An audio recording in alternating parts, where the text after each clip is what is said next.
fótboltamenning og svona Udda-Blöð, Hjörvar Hafliða, Gilsinegger sem að hinir útvöldu myndu alltaf álíta sem lágmenningu. Að þá þetta fólkið sem er líklegast til þess að vera orðið þreytt á innfluttri orðaræðu. Og þá ég að tala þá innfluttu orðaræðu það að karlmenn séu eitraðir, að þeir að skammast sín fyrir gróðurhúsa loftslagssporin sín og þegar þeir brosa út í annað þegar opinberir starfsmenn taka sér frí í kvennaverkfalli þar sem hinir útvöldu titla sig sem hetjur og fórnarlömb samtímis. Þetta megin ástæða þess að traust á stofnunum hefur minnkað og traust á þessu svona heildarmengi hefur minnkað. Góðan daginn og velkomin í hlaðvarpið Pæling dagsins. Ég heiti Þórarinn Hjartarson og í dag mánudagurinn 20. október og árið 2025. Þessi þáttur eru boðið Drífa.is, Fiskhúsi.is, Heitirpottar.is, Bæjarins bestu pilsur, Alvörubón, Happy Hydrate, Pólsen, Bílrúðuskipti og að sjálfsögðu Pálsson Fasteignasala.is. Ef þú ert að horfa á þetta í opnu streymi, það að segja á YouTube, þá máttu endilega gera subscribe á þessa rás, þannig að þú missir ekki á neinu, en ef þú vilt hana þátt á undan öðrum og án auglýsinga, að þá það að sjálfsögðu partus.is/1 pæling. Og talandi það, og nú ég að tala sérstaklega til þeirra sem eru áskrifendur eða sem vilja gerast áskrifendur, að þá verið að skoða að taka hann þátt upp í beinni útsendingu. Þá myndi ég örugglega binda þetta bara við ákveðna daga. Ég hef reyndar verið að íhuga núna að hafa þessa þætti á ákveðnum dögum. Þetta hefur verið svolítið svona handahófskennt, en ég aðeins að breyta til, þannig að ég ætla að reyna að festa dagana. Mér finnst alltaf skemmtilega að vita af því hvaða daga þættir koma og ég hef ekki verið að iðka það sjálfur, en mér langar að breyta því og það væri alltaf áhugavert. Það er ekki mikið mál í sjálfur sér að hafa þetta í beinni. Partus.is með frábæra þjónustu í þessu og það tiltölulega auðvelt að streyma svona í beinni gegnum vefinn. Ég bara sjálfur eiginlega, það eru mín annmarkar sem að valda því að ég hef ekki gert það strax. Ég að skoða búnað til þess að þetta yrði nú almennilegt. Ég búin að kaupa eitthvað en mér finnst hann ekki alveg vera nægilega góður. Ég keypti eina græju sem heitir Black Magic, en það ekki alveg að fara vel með þeim búnaði sem ég með. Þannig að ef þú ert með einhverja tillögur og ert áskrifandi, þá máttu endilega senda á mig hvað svona best í þessu. Maður ekki múin að skoða YouTube og þeir segja alltaf að allt sem að þeir eru að sína fram á sé það besta. Þannig að maður veit ekki alveg hvað svona best í þessu. En ég held að það gæti orðið gaman að þessu ef ég myndi bæta þessu við að hafa þetta live. Mér myndi væri gaman að fá svona kannski einhver innslög á milli og svona. Mér finnst alltaf skemmt að horfa á þegar aðilar eru með beina útsendingu á sínu. Þá eftirvinnslan aðeins flóknari, en ég menna bara slepp maður henni. En að málanum dagsins, ég ætla að ræða í svona víðu samhengi innflutta orðaræðu og traust á yfirvöldum. En þó svo að ég tali yfirvöld, þá langar mér samt að tala þetta eins og ég segi í víðum skilningi og yfirfæra þetta svolítið yfir á fjölmiðlar, stjórnvöld, stofnanir og almennt svona áhrifamengi, ég ætla ekki að segja menningar elítunar, heldur svona menningarmengja, mismunandi menningarmengja. Og rétt áður en ég byrjaði að taka upp þennan þátt, að þá var ég að lesa grein á Heimildinni sem að fjallaði það að Sýn ætlaði að fara að svona berjast fyrir því, beita sig fyrir því að íþróttir og skemmtiefni skyldu falla undir menningar tengd fyrirbæri, og þetta hefur eitthvað að gera með stjórnsýsluna, sem sagt að menningar ráðuneytið sem undir loga náttúrulega skuli vera þá að veita einhverjar svona ívilnanir og annað fyrir ákveðna aðila, en Sýn vill núna færa rök fyrir því að það sem að þeir eru að gera líka eitthvað sem hefur með menningu að gera. Og nú hef ég enga sérstaka hagsmuni af því að vera að tala fallega Sýn, þó svo að ég birti einstakar sinnum efni mitt á vefnið þeirra, en þá eru tengsl mín við fyrirtækið ekkert þannig, að því undaskildi náttúrulega ég neita þeirra efni ef að svo beri við. En þetta kemur svolítið inn á þetta sem að hefur að gera með traust og almennt viðhorf til menningar. Því að það virðist sem að svona þessi fyrirbæri og fólk svona mæti ákveðinni háðung. Ef við tökum til bara svona quiz með Birni Braga og það efni sem að svona Hjörvar Hafliða eða Auðun Blöndal búa til, að þá það einhvern veginn ekki hluti af íslenskri menningu. Það þó talað náttúrulega svona fótboltamenningu og aðra menningu í samhengi við þetta mengi.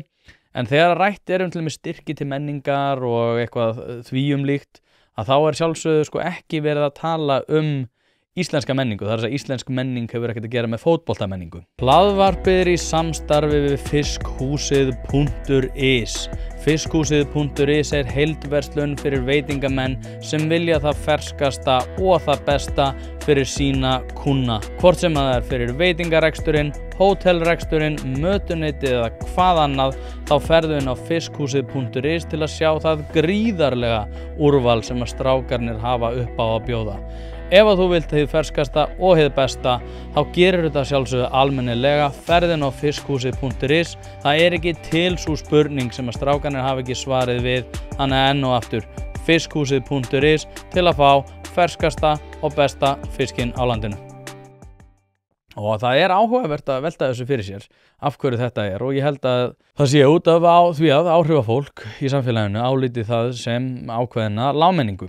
Og þegar fólk sem að tilheyrir hinni rétthitluðu menningu, þegar það talar fótboltamenningu, þá er það, eins og ég segi, þá verið að vísa í ákveðna lágmenningu. Sama á við Auðun Blöndal og gerir ráð fyrir svona FM 95 Blö og annað í þeim dúr. Og mér þykir þetta viðhorf sem að hægt er að yfirfæra að margt annað vera mjög áhugavert, því nú tala ég mikið menningu hér í þessum þætti og þá er ég að vísa í menningu eins og hún birtist mér á svona mismunandi sviðum, og það vildi svo til að ég var endar í stúdíónu með þessa bók hér sem heitir Vision of the Anointed eftir Thomas Sowell, og hún ber hérna titilinn Self-Congratulation as a Public Policy eða Social Policy fyrirgeði, sem að mér þykir eiga við hér, því að ef við veltum fyrir okkur þá er það svona ákveðin sjálfumgleði og sjálfshátíðir sem að einkenna það hvað það þýðir að vera að tala menningu og hver fær að skilgreina menningu. Og þetta er að mínum mati ekki máli dagsins óviðkomandi, en eins og ég segi þá langar mig að fá ykkur sem eru að hlusta að hugsa menningu í svona allir víðu samhengi. Því nú er bæði hérlendis og víðar talað traust og skort á trausti og hvernig það hefur þá sérstaklega minnkað. En í þeirri umræðu er sjaldan horft inn á við, það er að segja að þeir sem að tala mest það tala í flestum tilfellum úr einhvers konar valdastöðu og kvarta yfir því að traust til þeirra hafi minnkað. Og ég segja að það sé sjaldan horft inn á við, því að það sem að mér þykir áhugavert að hugsa til þegar einhver kvartar yfir einhverju sem að ég geri eða ber minna traust til mín en ég tel mig eiga skilið, að þá er það að spyrja sjálfa mig af hverju það er, af hverju er minna traust, og ég held að miðpunktur þess að minna traust ríki í dag en það hefur svona áður gert eða allavega undanfarið voru faraldursárin, og það er oft talað það að það þurfa að gera upp heimsfaraldurinn. Ég hef aldrei gert mér nákvæmlega grein fyrir því hvað það eiginlega þýðir. Þetta var meðal annars tillaga á síðasta landsþingi Miðflokksins þar sem að rætt var það að setja það í stefnuskrána að gera upp faraldurinn og beita sér fyrir rannsóknum og hverjar þær niðurstöður þeirra rannsóknar eiga að leiða í ljós. Ég veit ekki alveg hvað það er. Það verður þá líklega að við höfum beitt okkur að jafnaði eins og önnur lönd eða þá að við höfum gengið skemur en önnur, lengra en önnur. Ég er að lesa núna þessa hérna bók sem að ég ætlaði nú ekki að koma með en er með, sem heitir The Essence of Freedman, sem er hérna mjög áhugaverð bók sem hefur alltaf að gera með þetta að við erum oft að tala það að við viljum komast í einhverja rannsóknir og fá einhver gögn sem er að sjálfsögðu eitthvað sem er mjög mikilvægt að við séum með. En aftur á móti, til dæmis þegar að fólk talar að gera upp faraldurinn, ég held að eina sem við getum gert í því er bara að vita það að við mistum vitið og við eigum ekki að gera aftur það sem við gerðum þá, þar að segja að slökkva öllum hagkerfum, nýta ekki töluleg gögnum, til dæmis dánartilfelli og til dæmis eins og í þessum faraldri þegar að það var náttúrulega engin börn sem voru að deyja, vorum að sjá svona eitt og eitt atvik þar sem að sá hræðilega atburður sjálfsögðu gerðist að langveik börn voru að deyja með COVID, ekki vitað hvort það hafi öllum tilvikum eða 100% ekki sjálfsögðu í öllum tilvikum hvort það hafi verið út af COVID, en við vorum bara, það er eitthvað við þetta sem ég held að sé rosalega, ég held að faraldurinn sé eins og ég er núna að fara að tala hafi verið rosalega slæmur í þessum efnum. Það er að segja að hann jók mjög mikið, minnkaði traust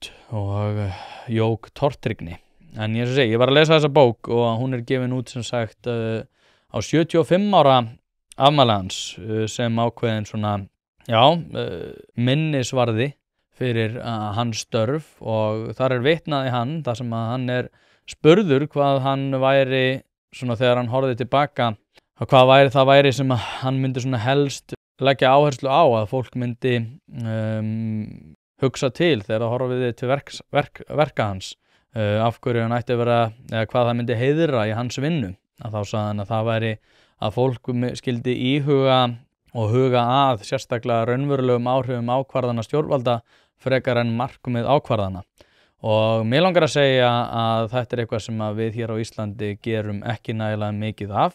Við höfum minna af því hvaða áþreifanlegu svona útkomur og praktísk áhrif tilteknar ákvarðanir hafa í för með sér, en hugsum rosalega mikið svona markmið tiltekinna lagasetninga eða ákvarðana stjórnvalda. Takið eftir þessu þegar allir lobbyhópar eru að berjast fyrir því að stjórnvaldi að beita sér á einhverju tilteknu sviði, að þá talað það að þetta hafi svo rosalega, þetta svo fallega markmið, en að sjálfsögðu hefur þetta oft í för með sér slæm áhrif þegar öllur á botninn hvolft, jafnvel sérstaklega oft fyrir þann hóp sem að þetta átti að bæta kjör fyrir. Hlaðvarpið í samstarfi við fyrirtæki sem hafa sett svip sinn á íslenska menningu og eitt þeirra eru Bæjarins bestu pylsur. Ég og þú vitum alveg að þegar við fáum okkur pylsu sem ekki frá Bæjarins bestu þá vildum við að svo væri. Það segir það í orðinu, þetta eru Bæjarins bestu pylsur. Þið vitið það, ég veit það, skellið þessu hlaðvarpi í eyrun, farið á næsta sölustað og kaupið ykkur tvíhleypu ásamt einhverju góðu að drekka. Hlaðvarpið í samstarfi við stöndu og mikilvæg fyrirtæki og eitt af því Poulsen. Poulsen.is til þess að skera hvað eina, hvort sem þú þarft að fara í bílrúðu skipti eða einfallega bílrúðu viðgerð, þá ferðu inn á Poulsen.is. Ef það stjarna í framrúðunni þá bara bókaru tíma á heimasíðunni, ferð með hann og hann tilbúinn samdægurs. Ekki vera með stjörnu í bílrúðunni, Poulsen.is, láttu græða rúðuna strax í dag. Skattahækkanir eru náttúrulega langbesta dæmið í þessu. En ekki mikið síðra eru einmitt áhrif aðgerða til þess að bregðast við faraldrinum.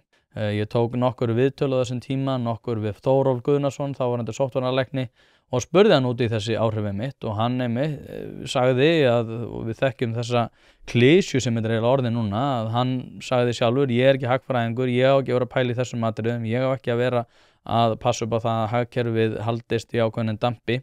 En stjórnmálamenn sögðust hins vegar líka að vera með einhvern veginn bundnar hendur varðað allt. Það að segja ef að þeir var ekki tilbúin til þess að samþykkja allt sem að þríeykið kom fram með, að þá væri það einhvern veginn hræðilegt fyrir fólk og ef að fólk myndi deyja þá væri það einhvern veginn á þeirra ábyrgð. Þannig að við bjuggum í ábyrgðarlausu samfélagi og ég vil reyndar færa rök fyrir því að við gerum það að hluta til enn þó svo að það sé ekki í sömu birtingamynd. En ástæðan fyrir því að ég spurði sérstaklega Þórólf út í þessi atriði það hvaða áhrif þetta myndi hafa til dæmis á traust var viðtal sem að tekið var áður sem að, eða það að segja áður en ég talaði við Þórólf. Ég held ég að tala við Þórólf einu sinni á undan Martin Kulldorff og svo talaði ég við hann 3 eða 4 sinnum með viðbót. En Martin Kulldorff, eins og margir vita, var náttúrulega hjá Harvard og hrökklaðist þaðan eftir að hann var ekki tilbúinn að segja svona hið hefðbundna eða það að segja að hið hefðbundna sjónarmið það þyrfti að takast á við faraldurinn með því að loka alla inni. Hann taldi það ekki fýsildilegt og náttúrulega sjálfur faraldursfræðingur. En þetta þótti náttúrulega sérstaklega hættulegt og svo hættulegt að hann var rekinn úr Harvard. En hann nefnir í minni mig viðtali við mig þar sem ég tók viðtal við hann í gegnum Zoom, ég man nú ekki hvaða forrit ég notaði. En sá þáttur númer 33 og ég spurði hann svona hverjar eru afleiðingarnar af þessu öllu og hann sagði einmitt þetta að það sem hann hefði áhyggjur af þarna og þetta í nóvember 2020, þetta þegar að faraldurinn búinn að geysa í rétt rúma 6 mánuði og 18 mánuðir eftir af aðgerðum, að það sem að hann teldi að myndi gerast væri að traust á bóluefnum myndi minnka og traust fólks til stofnana, sérstaklega svona opinbera stofnana, myndi hrynja. Og ég held að þetta sé eitthvað Já, dæmi það þar sem hann hefur einfaldlega reynst sannspár og ég held að þetta sé einmitt ástæðan fyrir því að við erum á svona mörgum sviðum á svona sérkennilegum stað. Heimurinn að breytast gríðarlega hratt og margt af því gott að mínu mati en margt af því eitthvað sem ég held að við getum alveg réttilega sett spurningamerki við. Það sem að mér þykir að fólk þurfi að gera sér grein fyrir að þetta hafði náttúrulega bara róttæk áhrif á traust fólks til stofnana. Og skal enginn furða það var náttúrulega bara eiginlega núna viðurkennt að þetta hafi verið eitthvað sem að gengið var allt of langt í og þeir sem að voru jafnvel með einhvers konar athugasemdir voru bara kaffarðir niður í flóði svona algjörar dellu það að fólk vildi drepa eldra fólk og annað. Fólk var náttúrulega lokað inni í styttri eða skemmri tíma, styttri eða lengri tíma í rúm 2 ár og það viðurkennt af flestum að það hafi verið gengið allt of langt og þá ég að tala ekki bara þá sem eru stjórnmálamenn, heldur jafnvel þeir sem voru að öskra á því að þú ættir að setja grímuna yfir nefið og það myndi aldrei allt verða venjulegt og þetta hafði áhrif á allt okkar líf og við munum aldrei vita hvaða áhrif þetta raunverulega hafði til lengri tíma. Þannig að þegar það verið að tala ákveðna tortryggni gagnvart stofnunum og öðru að þá það bara ekkert sérlega skrítið og í þessu samhengi langar mig að ræða innflutta orðræðu og þetta traust sem að ég tel vera ákveðin miðpunkt í því sem við erum að horfa á sem í beina framhaldi náttúrulega af faraldursárunum og það talað bakslag, það talað innflutta orðræðu, það talað aukið hatur, það talað það að þurfa að auka fjárveitingar og margt fleira og í öllu þessu minna rætt raunveruleg áhrif ákvarðana undanfarinna ára en meira hort á þau markmið sem sett voru á þeim tíma og eru sett í dag með því einmitt að tala hatursorðræðu, innflutta orðræðu og hatur og það jafnvel bara heilu þáttaseríunar þetta. Og til að leiða okkur inn í þetta þá langar maður að spila stutt brot úr viðtali Kristjáns Kristjánssonar á Sprengisandi í gær þar sem að hann ræddi við Sigurð Inga fráfarandi formann Framsóknarflokksins. Ég held að við hérna á Íslandi þurfum ekki að fara í þessar áttir.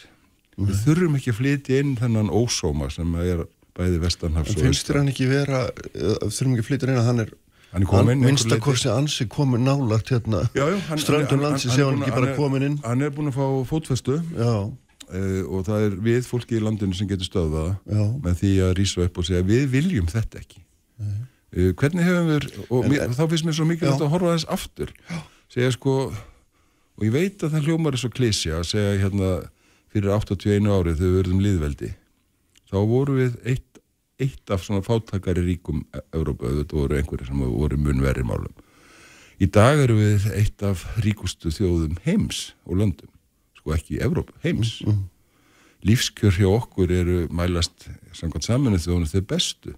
Við erum friðsamasta og öruggasta land í heimi samkvæmt einhverjum hugveitum erlendis í 18 ár. Það mesta jafnrétti hérna. Það mestur jöfnuður. Tekjujöfnuður. Af hverju viljum við ekki halda í þetta? Af hverju berjumst við ekki fyrir því að halda í þetta? Af hverju þurfum við að elta hitt?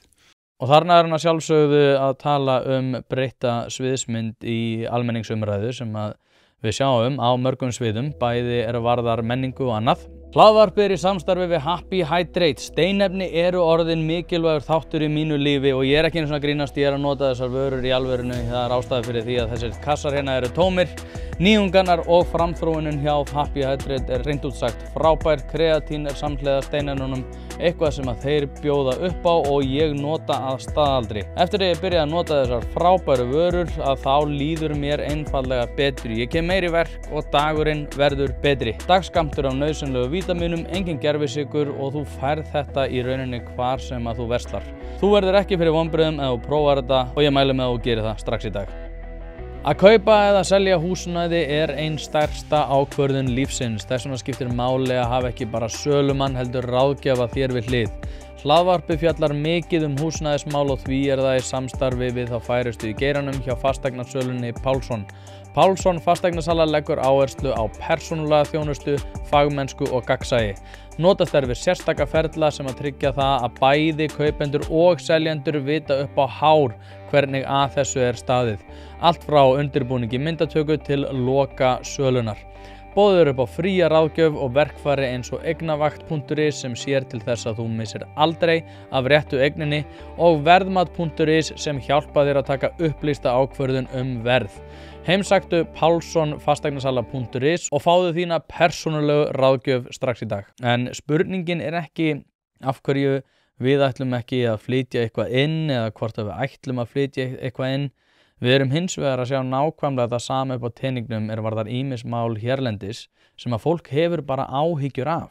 Lífskjör eru góð, en af hverju eru þau góð? Á hvaða stoðum mótaðist það samfélag sem að við höfum vissulega skapað eða voru reyndar sköpuð fyrir okkur sem hefur að geyma góðu lífskjör. Og það var ekki með því að sannfæra fólk að það fæðist sem fórnarlömb og það var ekki með því að segja við fólk að ef það vaknar svona daginn aðeins þyngra en það vanalega að þá sé besta leiðina til þess að takast á við það að fara í launað frí og hanga heima og láta náttúrulega aðra borga launin. Það var ekki með því að sannfæra fólk að menning þess sé skaðleg og geti ekki batnað nema að innkomi mjög frábrugðnir menningarheimar sem að við þó gagnrýnum í þeim heimalöndum þar sem að þeir eru ráðandi en dirfumst ekki að gagnrýna þá menningu þegar hún komin hingað til lands. Og þessi lífskjör eru ekki fyrir hendi út af því að okkur tókst að skattleggja meira til þess að ráða fleiri opinbera starfsmenn til þess að halda kvennafrídaga og aðra dygðarflöggunar viðburði á kostnað skattgreiðenda. Og svo þegar að fólk segist vera mótfallið þessu að þá talað innflutta orðræðu, skaðlega orðræðu og að ausa þurfi enn frekar úr opinberri sjóðum til þess að gera hvað? Jú, til þess að þagga niður hverskins gagnrýni á þessa hluti. En þetta hefur raunveruleg pólitísk áhrif og þetta hefur sérstaklega áhrif á pólitíska eftirspurn. Hinnir hófsömu miðjuflokkar, hvort þeir heita nú sósíaldemókratar eða framsóknarmenn eða þessir sem eru þarna að keppast á miðjunni, allir í standandi vandræði með það hvernig tökum við á móti þessu. Við sáum til dæmis í Danmörku og einhverju leiti á hinum Norðurlöndunum, þá tókum menn þá ákvörðun að taka hægri popúlistaflokkana annarkvort inn í ríkisstjórn, stuðningsaðalega ríkisstjórn eða yfirtaka stefnu þeirra eins og sósíaldemókratarnir í Danmörku tóku yfir Dansk Folkeparti eða þjóðarflokkin. Kúventu stefnu sinni. Kúventu, sáum auðvitað sömu tilhneigingu hjá Kristrúnu Frostadóttur í aðdraganda kosninganna í fyrra. Kannski hafði það áhrif, ég veit það ekki, en ég segi af hverju þurfum við að fara þessa leið? Men af hverju horfum við ekki á sögu Íslands og segjum við viljum halda okkar streiki, halda áfram að bæta lífskjör á grundvelli þess sem við stöndum fyrir.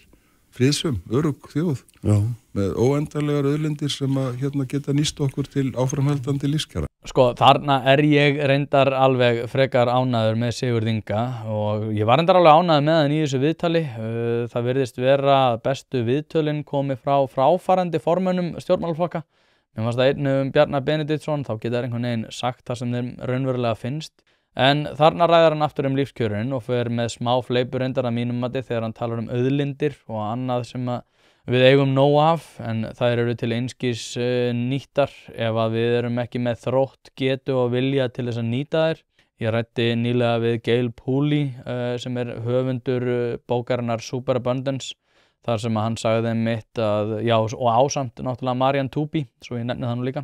En hann segir í viðtali við mig og gerir náttúrulega líka í bókinni að hugvit nauðsynleg forsenda til þess að geta nýtt auðlindir og í ofanálag það náttúrulega líka nauðsynlegt að hafa samfélagslegar og menningarlegar undirstöður.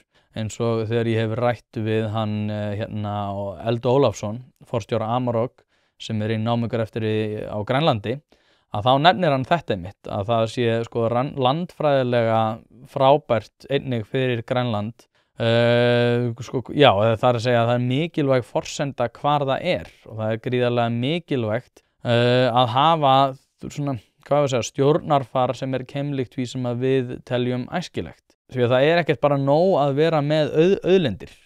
Hann hefur einmitt, það að segja Eldur hefur einmitt nefnt að námugröftur í Afganistan eða í ákveðnum ríkjum Suður-Ameríku eru erfiðari og sumar náttúrulega bara ekki starfhæfar út af því að það stjórnarfar sem að þar einfaldlega mjög brotakennt og þar ríkir ekki svo sama menning og við höfum til að mynda og þetta mikilvægt þegar rætt auðlindanýtingu og ég þekki það þetta sjálfur hafandi verið að hugleiða það að fyrst að kaupa fasteign á Indlandi þangað til að Módi sýndi fram á ákveðin vilja svona til þess að moka erlendum aðilum út af eignamarkaði þar í landi.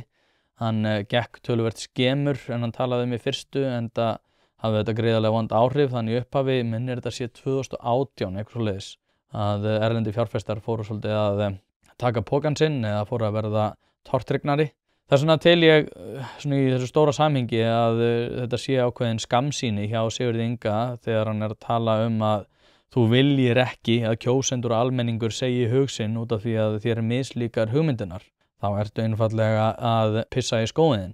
Því að maður þarf ekki annað en að horfa sikkurum megin við okkur í Bandaríkjunum og í Evrópu og þá hið pólitíska landslag á fullri ferð og upplýsinganeyslan gerir það að sjálfsögða verkum að það verður ekki hreyft við þeim öðruvísi en að sannfæra fólk með rökum eigið ágæti þinna hugsjóna. Heiftuðustu rifrildin, þau snúa raun og veru ekki kjör okkar sjálfra, ekki stöðu láglauna fólks á Íslandi þess að heldur snúastu einhvern órátur í Bandaríkjunum sem skotin eða hvort þau að standa með Ísraelsmönnum eða Palestínumönnum eða þar virkilega kemur gís hatrið upp og förum í þessar skotgrafir sem eru búið að grafa annars staðar.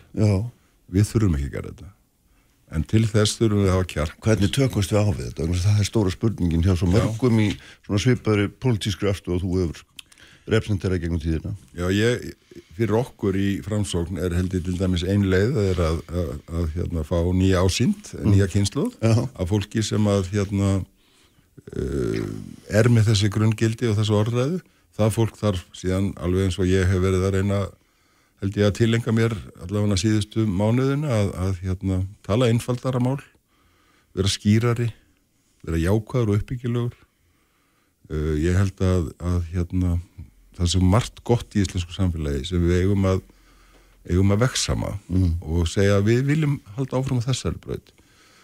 Síðan lendum við eins og þú nefnir réttilega í þessari alþjóðlegu umræðu eigum við að halda með Ísraelsmönnum eða Palestínumönnum í staðan fyrir að sjá hið augljósa að einhvern veginn þá verður einhvers konar mannkærleikur að ráða för og við sjáum Rússa og Úkraínu við erum á móti öllu þessu en við þurfum hins vegar ekki endilega að fara að taka upp orðræðum að við séum einhvers konar herveldi þegar við erum ekki með her erum það sem við erum í landfræðilegu tilliti erum stofnaðalara NATO, tvíhliða varnarsamning við Bandaríkin, erum í góðu alþjóðlegu samstarfi ekki síst við Norðurlönd og alla nágranna okkar. Bætum það, ítum undir það og höldum bara áfram á okkar braut. Sko. Finnst þér að vera einhvern veginn á skakkri leið til dæmis í afstöðu okkar í Úkraínustríðinu? Ekki skakkri, mér finnst bara stundum eins og við séum að þykjast vera eitthvað stærri en við erum. Hvað meinar hann okkur? Ég meina að við erum einhvern veginn að reyna að búa til stuðning við flokka með því að taka einhverja sterkari afstöðu í þessu máli heldur en við þurfum sem þjóð.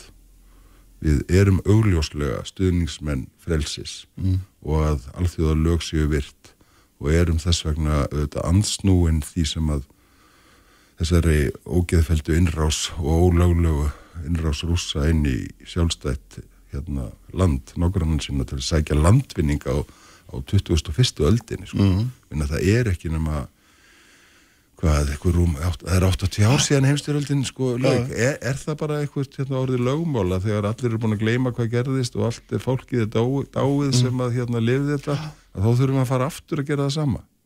Og þarna ég hjartanlega sammála Sigurði Inga reyndar, eða allavega í því sem hann segir þannig í seinni hlutanum og það er að við horfum allt of stórt á okkur og ég man að ég talaði eitt sinn við Ardísu Önnu, fyrirverandi þingmann Pírata þar sem að hún sagði að hún hefði alltaf álitið það sitt hlutverk að bjarga heiminum og frá mínum bætirum séð þá tel ég það svolítið vera vandamálið út af því að þegar að það er rætt innflutta orðaræðu að þá er ákveðið sannleikskorn sem að mér þykir vert allavega að athuga og það er það að þegar að verður erfiðar að búa og hlúa að sínu heimili að þá er það sem að stjórnmálamenn ættu fyrst og fremst að einbeita sér að en ekki að vera að einbeita sér að því hvað svona, já, að eitthvað sem að við í fyrsta lagi náttúrulega höfum engin áhrif á, eins og stríði með Austurlöndum, en líka út af því að þá breytist einfallega svo pólitíska eftirspurn sem að þú hefur úr að moða.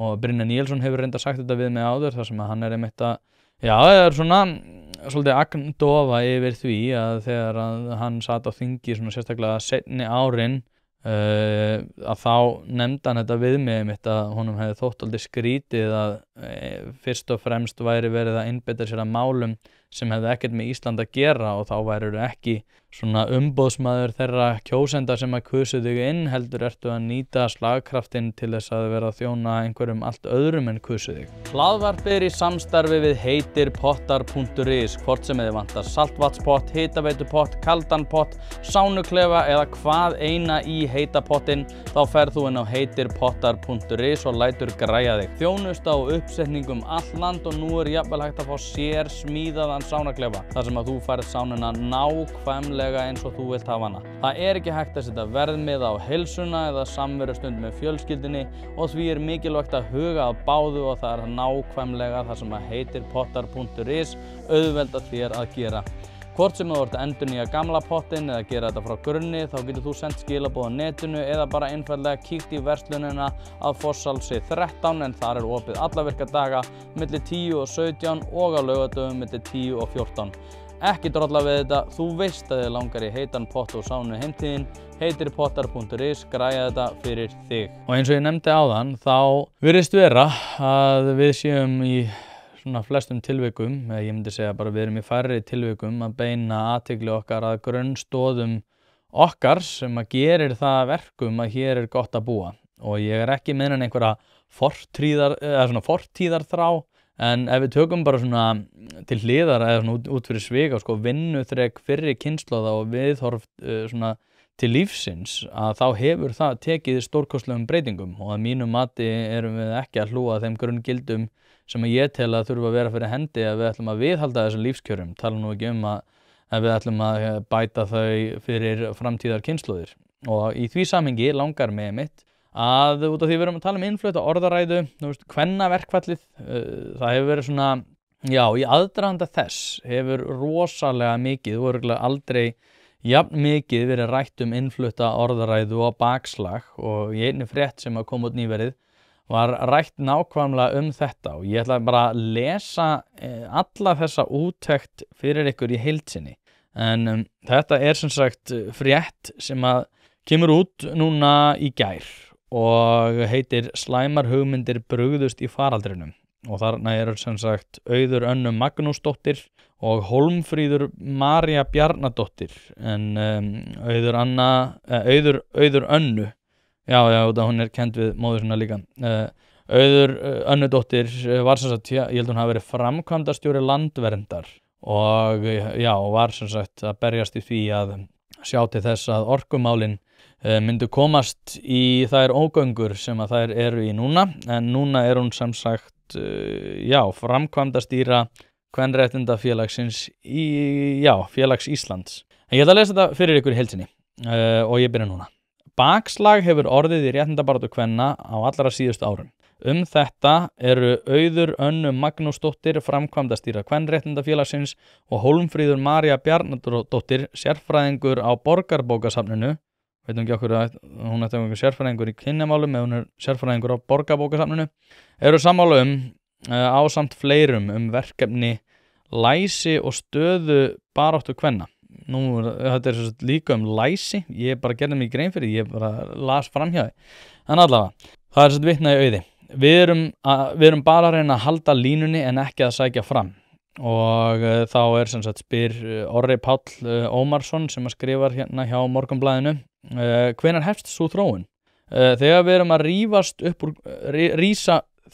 rísa upp úr COVID, þá finnum við þetta mjög sterkt. Það eins og fólk hafi verið í einangrun heima hjá sér að láta slæmar hugmyndir bruggast. Það náttúrulega slæm hugmynd eða þú ert ósammála þessu, segir Auður og Hólmfríður bæti við að ætla mætti að fólk hefði í auknum mæli dottið í einhverja samfélagshólur og ratað inn í bergmálshella á þessum tíma.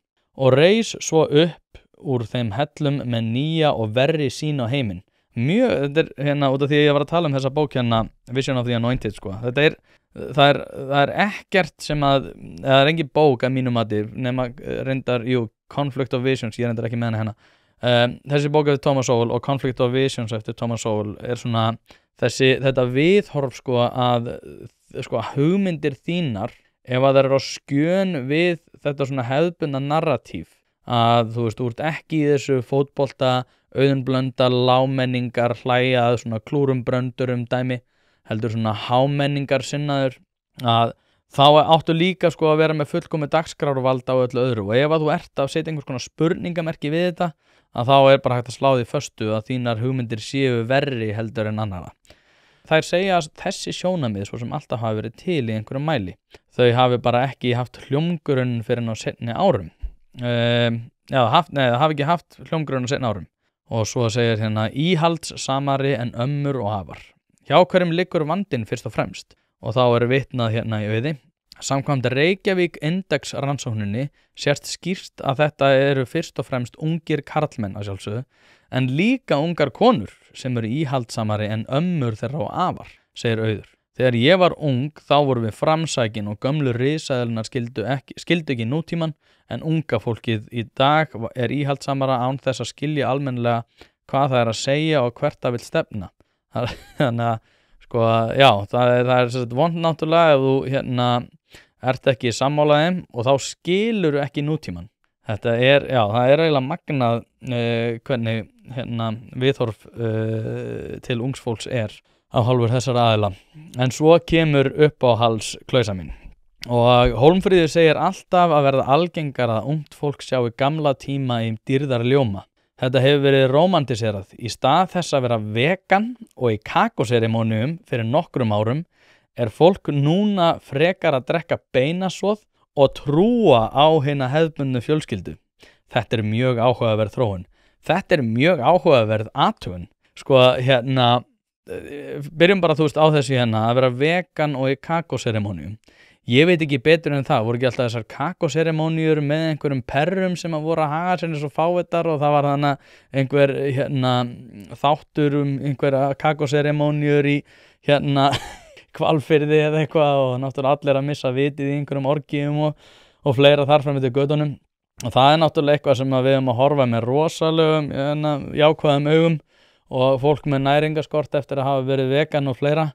Og svo er hérna að tala sko að drekka beinasóð, ég veit nú ekki hversu margir er að því, en að trúa á hina hefðbundnu fjölskyldu. Það tala hérna hina hefðbundnu fjölskyldu eins og hún sé jólasveinin. Hvað er meint með það að trúa á hina hefðbundnu fjölskyldu og setja það í samhengi við það að það hafa verið vond þróun út af því að fólk er minna í kakóserimónium og vegan.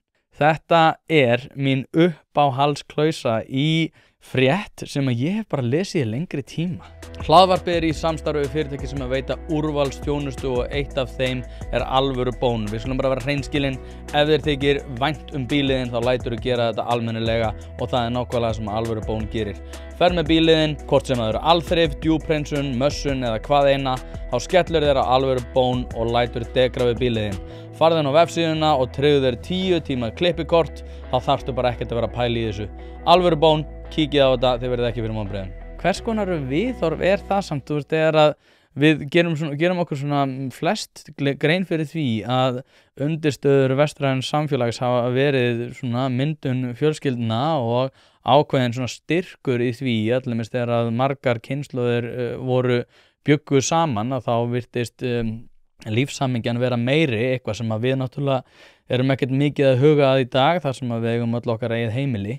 En að tala hina hefðbundnu fjölskyldu eins og jólasveinin, þetta er, þú veist, þetta nær að kristalla fullkomlega þetta svona galna viðhorf til þess að sko þú ert bæði að segja að allir sem eru þér ósammála séu einhvern veginn undirsettir og náttúrulega í einhvers konar lámenningakultúr, en þú, já, ég veit ekki hvað, hérna, ég ætla að klára þetta.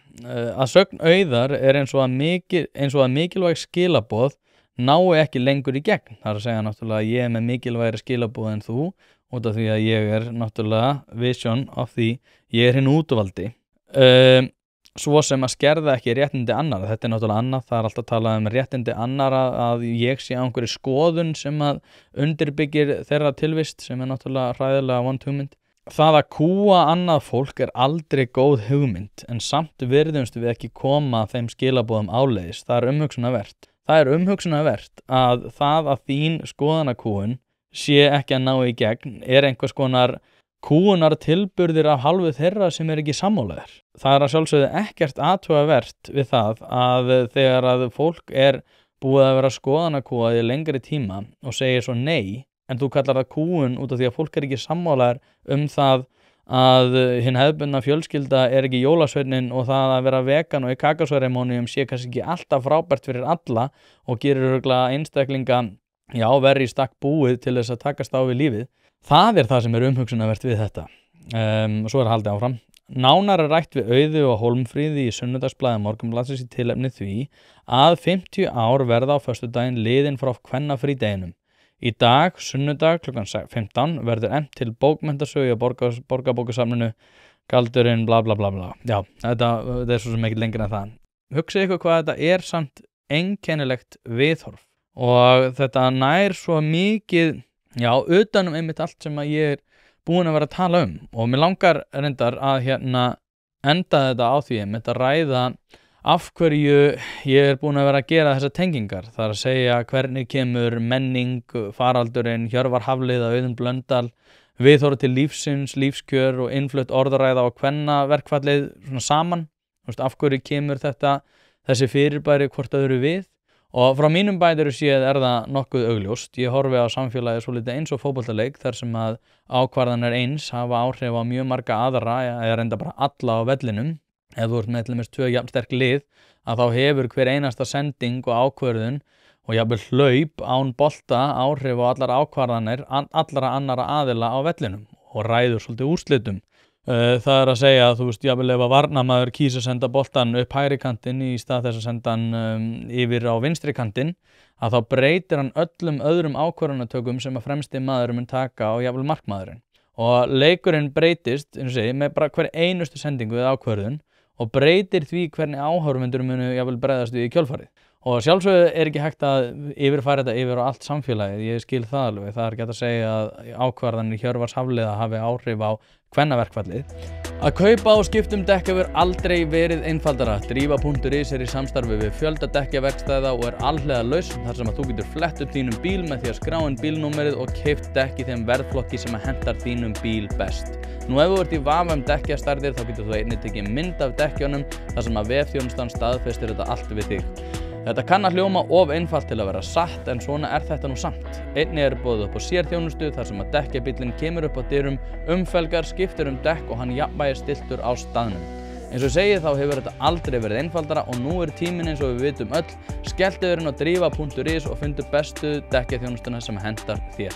Hins vegar, eins og þegar að hlegið að því að sín skuli vilja skilgreina skemmtiefni og íþróttir sem menningarefni, að þá sendir þetta ákveðin skilaboð og þetta nátengt bókinni sem ég var að ræða hérna áðan, Vision of the Anointed, að þar sem að skilaboðin þau að lágmenning eigi ekki að hafa sama vægi og áhugamál hinna útvöldu.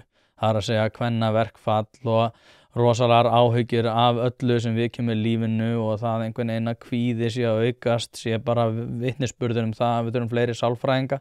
Allt þetta hefur áhrif á allt annað mengi. Og einhverju leyti þetta bara afmörkuð mengi þar sem að rosalega mikið eða lítið hefur áhrif á hvort annað en ég vil samt meina að þetta hafi töluvert meiri áhrif heldur en að við kannski gerum okkur grein fyrir því ef við tökum þetta bara mengi sem að ég heldur reyndar að hinnir útvöldu myndu alltaf kalla svona framlag til lágmenningar og það fótboltamenning og svona Auðablöð, Hjörvar Hafliða, Gilsinegger svona sem að hinnir útvöldu myndu alltaf álíta sem lágmenningu að þá þetta fólkið sem líklegast til þess að vera orðið þreytt á innfluttri orðaræðu Og þá ég að tala þá innfluttu orðaræðu það að karlmenn séu eitraðir, að þeir að skammast sín fyrir gróðurhúsa loftslagssporin sín og þegar þeir brosa út í annað, þegar opinberir starfsmenn taka sér frí í kvennaverkfalli þar sem hinir útvöldu titla sig sem hetjur og fórnarlömb samtímis.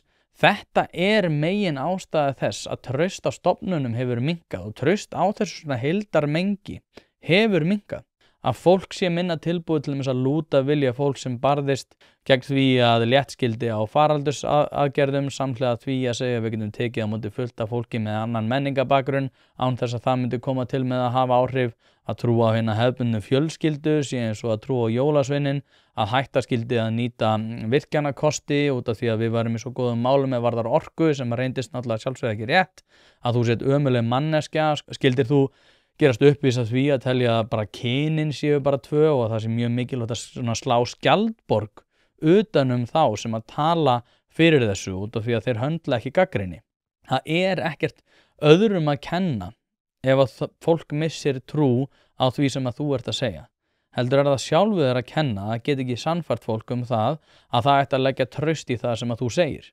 Og þegar fólk hefur rangt fyrir sér allt sem varðar þessi mál, bara track record upp á það að bara allt sem að þú ert búin að vera að segja undanfarin ár hefur reynst verið della eða þá orðið til þess að samfélagi verður ögn verra, að þá að sjálfsögðu missir fólk trú á því sem þú ert að segja.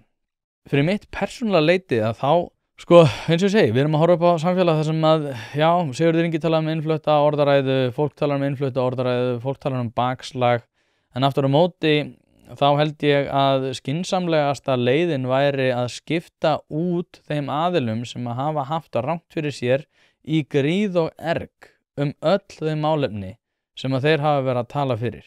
Og ég myndi persónulega hafa meiri áhyggjur af því ef að fólk myndi ekki snúast gegn þessu.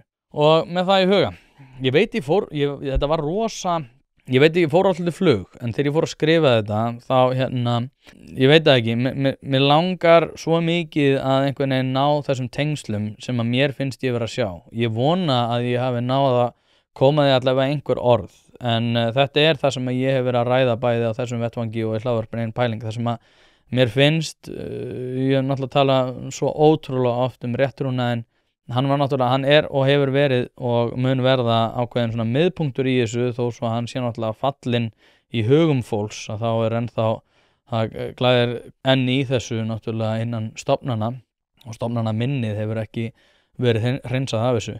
En mér hefur bara mjög mikið og ég hef pælt mikið í svona það sem að, já, hinnir útvöldu kalla lágmenningu og það náttúrulega aldrei sagt. En maður veit það samt alveg út frá viðhorfunum. Maður gerir sér grein fyrir því og þetta nokkuð áþreifanlegt. Og ég held að við einhvern veginn höfum talað okkur í trúum það að þessi mengi hefur engin áhrif á hvort annað, en þau gera það. Og ég held að það sé þetta svona bakslag. Ég held að þetta sé fyrst og fremst fólk sem að hefur ekkert mikið verið að láta pólitík sig varða og út af því að þau bara hafa ekki nennt að pæla í því. En svo bara tekið eftir stórkostlegum breytingum, þú ert sannfærður það að þú ert eitraður eða þú ert ekki sammála, þú ert rasisti ef þú hefur áhyggjur á nærumhverfinu, þrátt fyrir það að þú sjáir allt breytast, þú telur þig ekki vera eitrað, en þá ertu það samt. Telur þessi 2 kyn, þá ertu ógeð. Þetta skrítin staða, en þetta horfið til betri vegar og þú veist, fólk maður kalla þetta innflutta orðaræðu. Er ég að flytja inn orðaræðu núna? Ég veit það ekki. Kannski, en ég aftur á móti til að eins og með allt annað að þetta sé eitthvað sem að þurfa að athuga og ég enda búin að vera að tala þetta í svo mörg ára, það ekki eftir að bara rauk fyrir því að ég sé að reyna að ríða einhverja bylgju, en ég vil ekki hafa þetta lengra í dag. Partus.is/Ein pæling. Takk aðeinslega fyrir að hlusta og þangað til næst.